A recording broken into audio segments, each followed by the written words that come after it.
ठाणा market shopping.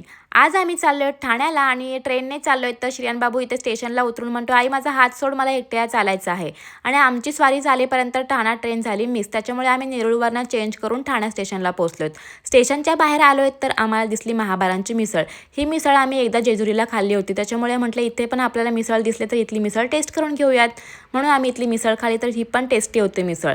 आणि मग गेलो आम्ही फ्रूट्स मार्केटला. तिथून आम्हाला फळं घ्यायची होती, कारण आम्ही चाललोय निकेशच्या काकांना बघायला. ते खूप जास्त आजार येतं, त्यांच्यासाठी आम्ही इथून फळं घेतोय. आणि मग ऑटोमध्ये बसलोय आणि चाललोय त्यांच्या घरी. तर तिथे गेल्यावर काही मी व्लॉग वगैरे शूट नाही केला, कारण की ते शूट करायला मला बरोबर नाही वाटलं.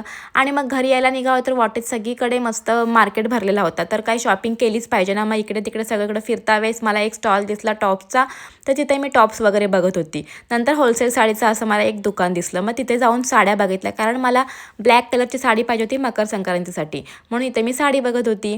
आणि मग तिथून साडी बघितल्यानंतर बाकीचं सगळं मार्केट फिरता फिरता मला असं एक वेगळा स्टॉल दिसला, तिथे म्हणजे छान छान असे क्लेचर वगैरे होते. मग तिथून मी क्लेचर वगैरे घेतलं काय काय. आणि मग पुढे गेल्यावर मला दिसलं पर्सचं शॉप. तर इथे छान छान स्लिंग्स वगैरे होत्या, पर्स पण छान होत्या. मग इथे मी पर्स घेतली इथून एक.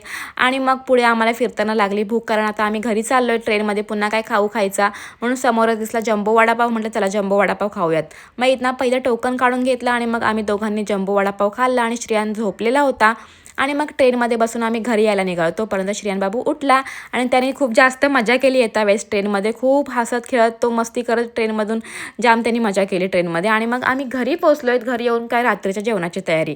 दुपारची भाजी शिल्लक होती आणि जेवायला फक्त मी चण्याच्या पिठाचा आता पोळा बनवलेला आणि भात. रात्रीचं आमचं तिघांचं जेवण झालं आणि भांडी वगैरे घासली. तर व्लॉग आपला आवडला असेल तर लाईक करा, सबस्क्राईब करा आणि फॉलो करा. चला तर हा व्लॉग मी इथेच एंड करते. Bye everyone.